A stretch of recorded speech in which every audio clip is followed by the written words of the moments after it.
பாலும் தெளிதேனும் பாகும் பருப்பும் இவை நாளும் கலந்துனக்கு நான் தருவேன் கோலம் செய் துங்கக் கரிமுகத்து தூமணியே நீ எனக்கு சங்கத்தமிழ் மூன்றும் தா.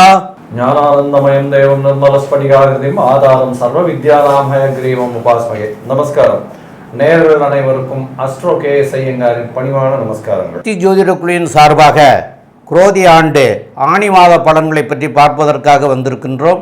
அடியேன் சக்தி சோமையாகிய நானும் KS ஐயங்கார் அவர்களும் டாக்டர் ஹரிஹர சர்மா ஐயா அவர்களும் இந்த ஆணி மாத பலன்களை பற்றி விரிவாகவும் விளக்கமாகவும் சொல்வதற்காக வந்திருக்கின்றோம். சக்தி ஜோதிட குழுவின் சார்பாக ஹரிஹர சர்மாவின் பணிவான நமஸ்காரங்கள். நாம் ஒவ்வொரு மாதமும் பலன் பார்த்துக்கிட்டு வரோம். அதுபடி இந்த மாதம் பார்க்க போகிறது ஆணி மாதத்திற்கு உண்டான பலன்கள் என்ன அப்படின்னு பார்க்க போகிறோம். இப்போ நம்ம சொல்ல வர்றது எல்லாமே குறுகிய காலம், அதாகப்பட்டது ஆணி மாதம்னா 32 நாள்.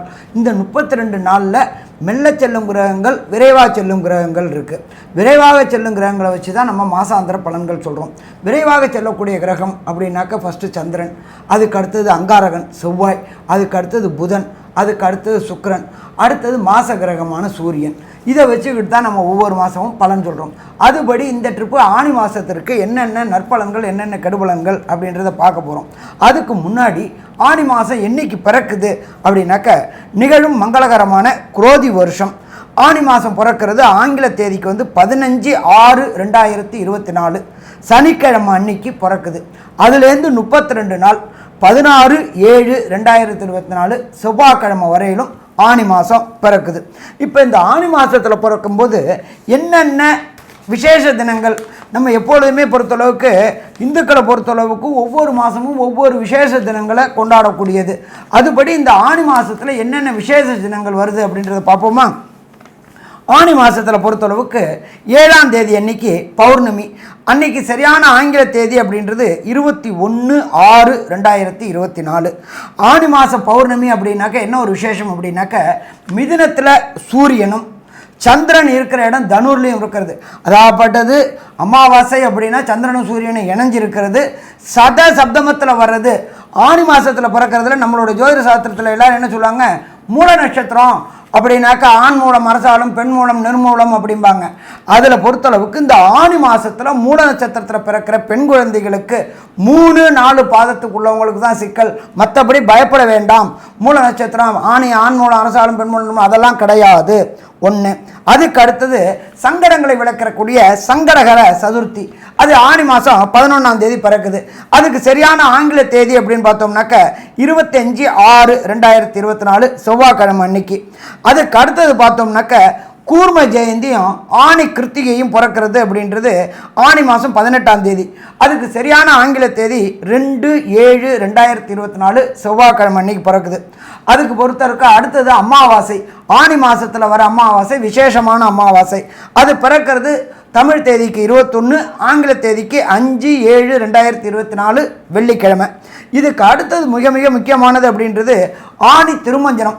ஒரு மொத்தத்துக்கு பார்த்தீங்கன்னாக்க நடராஜருக்கு பொறுத்தளவுக்கு ஒரு வருடங்களுக்கு சற்றே குறைய 4 முறை தான் அபிஷேக தினம் நடக்கும்.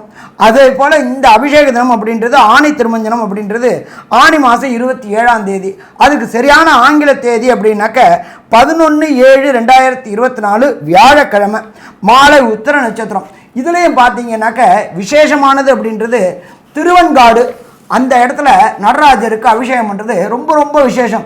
அது என்ன திருவெண்காடில் உள்ள இவருக்கு மட்டும் அப்படின்னாக்க அங்கே உள்ள ஈஸ்வரன் ரொம்ப விசேஷமான ஈஸ்வரன், அது பண்ணுறாங்க.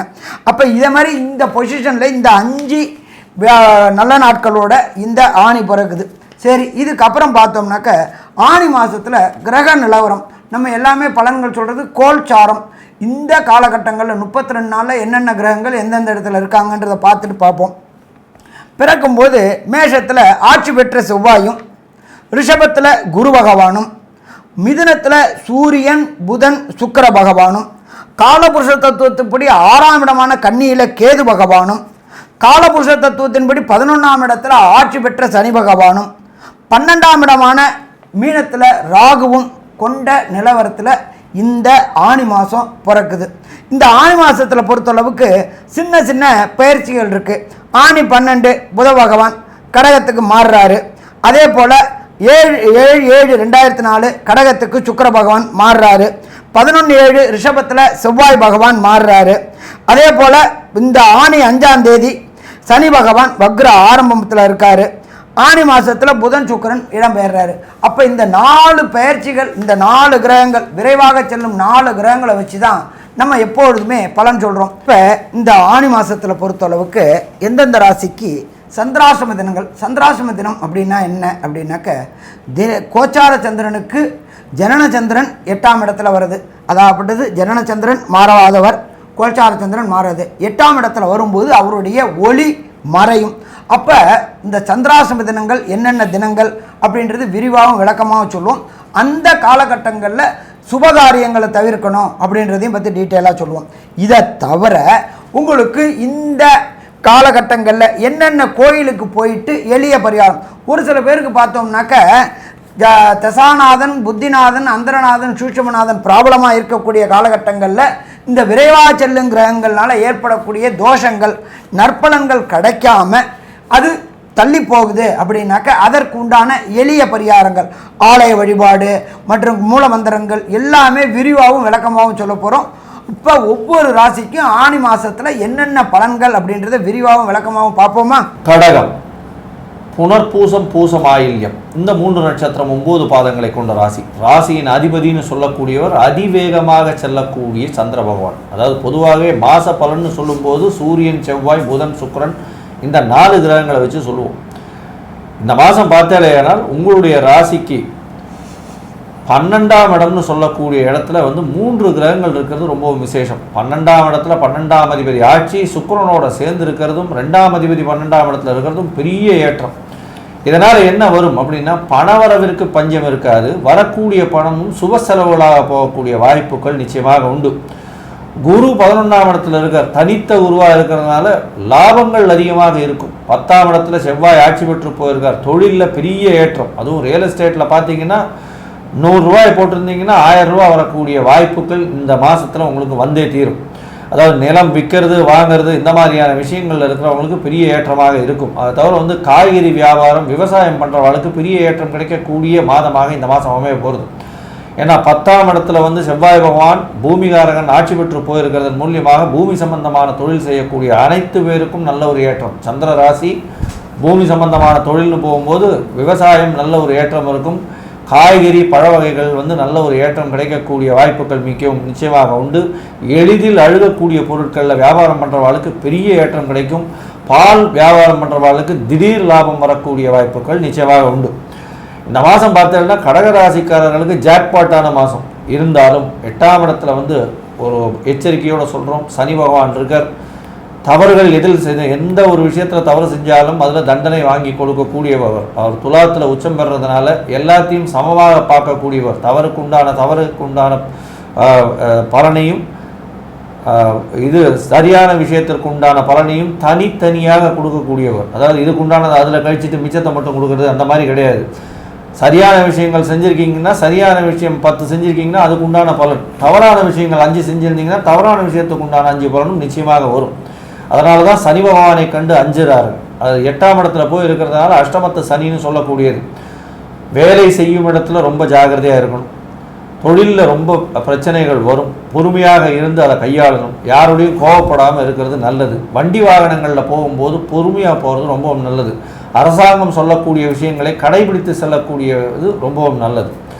இந்த மாதத்தில் இந்த கடகராசிக்காரர்களுக்கு குழந்தை பிராப்தி எப்படி இருக்கும், அதை தவிர திருமண பாக்கியம் இருக்கிறதா, இல்லை படிக்கக்கூடிய மாணவர்கள் வெளிநாடு வெளியூர் போகக்கூடிய வாய்ப்புகள் நிச்சயமாக இருக்கா அப்படின்றத பற்றி நம்ம ஐயா ஹரிஹர சர்மா கிட்ட கேட்போம். ஐயா நல்லா விரிவாக விளக்கமாகவும் சொன்னீங்க. ஃபஸ்ட்டு இந்த ஆணி மாதம் கடகராசிக்காரங்களுக்கு கடந்த டிசம்பர் அஷ்டமத்தில் சனி ஆரம்பமானிச்சு. ஆட்டி படைச்சிக்கிட்டு இருந்துச்சு.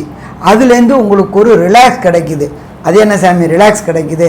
வக்ரம், சனி வக்ரம் ஆகிறார். வக்ரம் ஆறுதுனாக்க சனி பகவான் பலம் இழக்கிறார். இவர் எத்தனை நாள் இந்த மாதிரி பலம் இழக்கிறார் அப்படின்னாக்க சற்றேறக்குறைய 140 நாள். அப்போ இந்த ஆணி மாதம் கடகராசிக்காரங்களுக்கு ஆனந்தமான மாதம்னே சொல்லலாம். அஷ்டமத்து சனியாக இருந்தாலும் அவர் பலம் இழக்கிறதுனால் அவரால் நடக்கக்கூடிய கெடுபலன்களின் தன்மை குறையக்கூடிய வாய்ப்புகள் உண்டு. அவர் சதய நட்சத்திரம் 3ஆம் நட்சத்திர பாதத்திலேருந்து ரிட்ராகேஷன் வக்ரமாகி சதய நட்சத்திரம் 1ஆம் வரல வராரு. ஆனால் ராசியில் தான் இருக்கார். எப்பொழுதுமே நியாயவான் சத்தியவான். எந்த கிரகத்துக்கும் ஈஸ்வர பட்டமே கொடுக்கல. ஒரே ஒரு கிரகத்துக்கு மட்டும்தான் ஈஸ்வர பட்டம் கொடுத்தது. அது சனி ஈஸ்வரன், நியாயவான், தர்மவான்.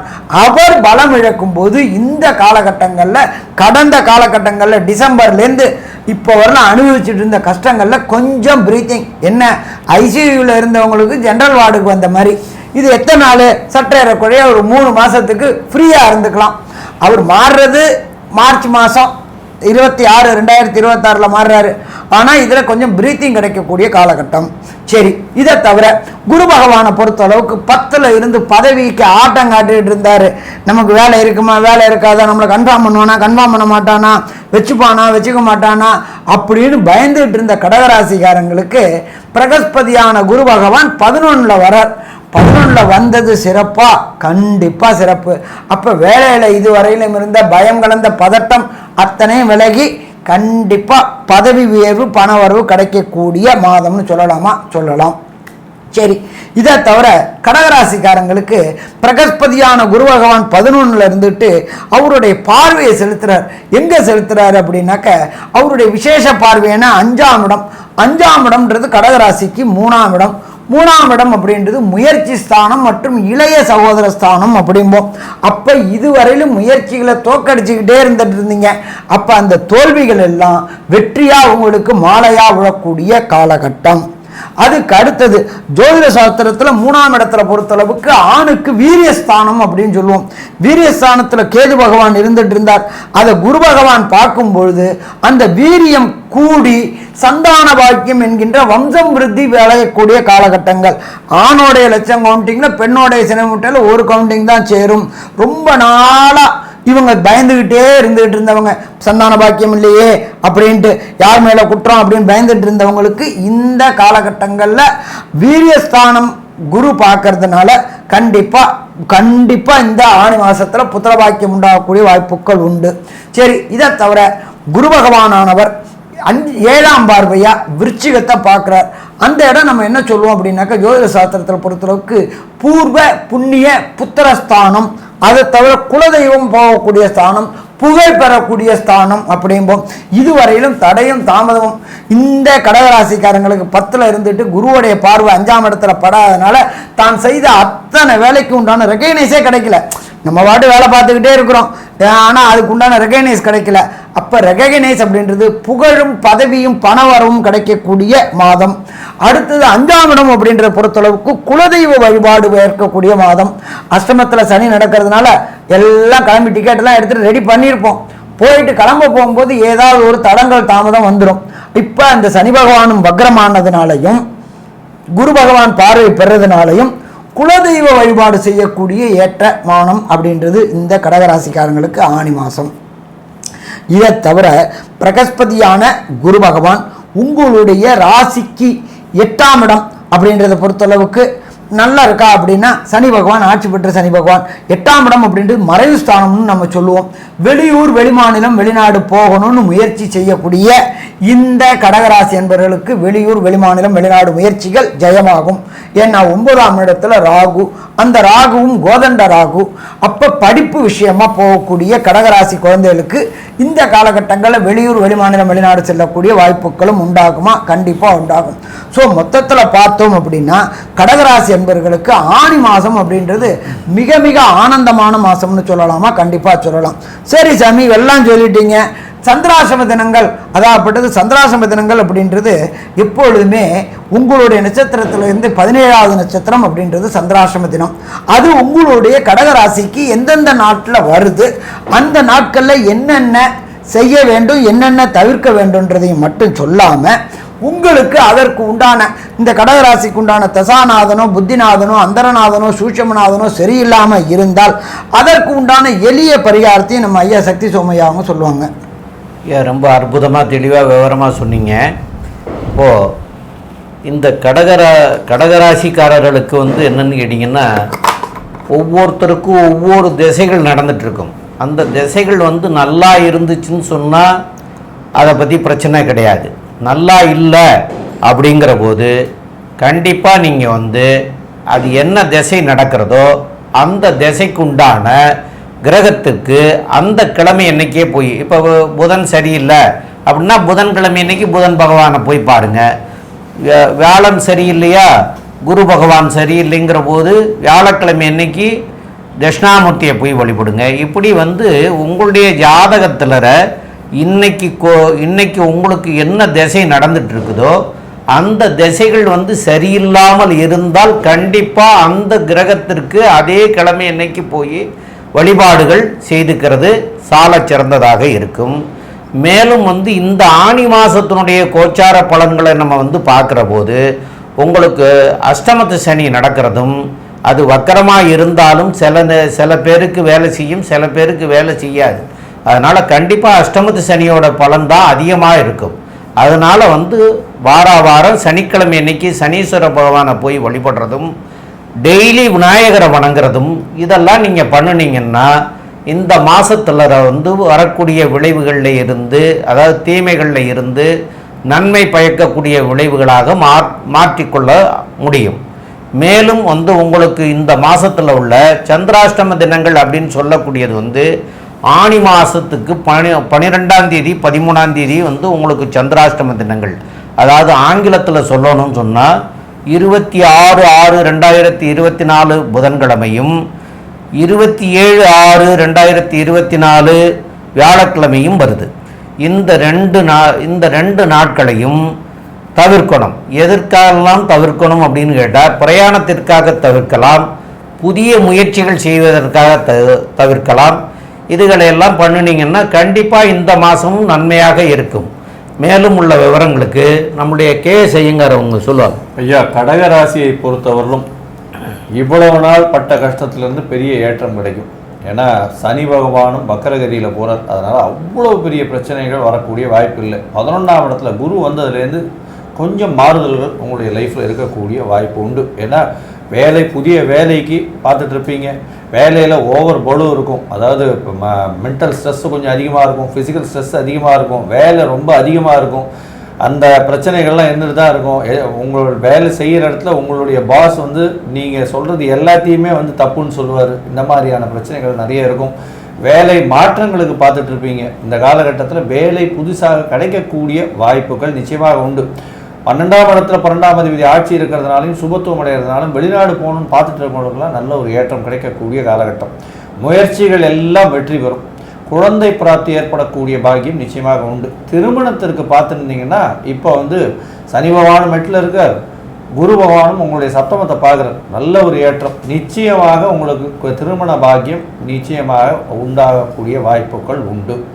அதனால் திருமணத்திற்கு பார்த்து கொண்டு இருக்கக்கூடிய இளைஞர்களுக்கு நல்ல ஒரு ஏற்றம் இருக்கும்.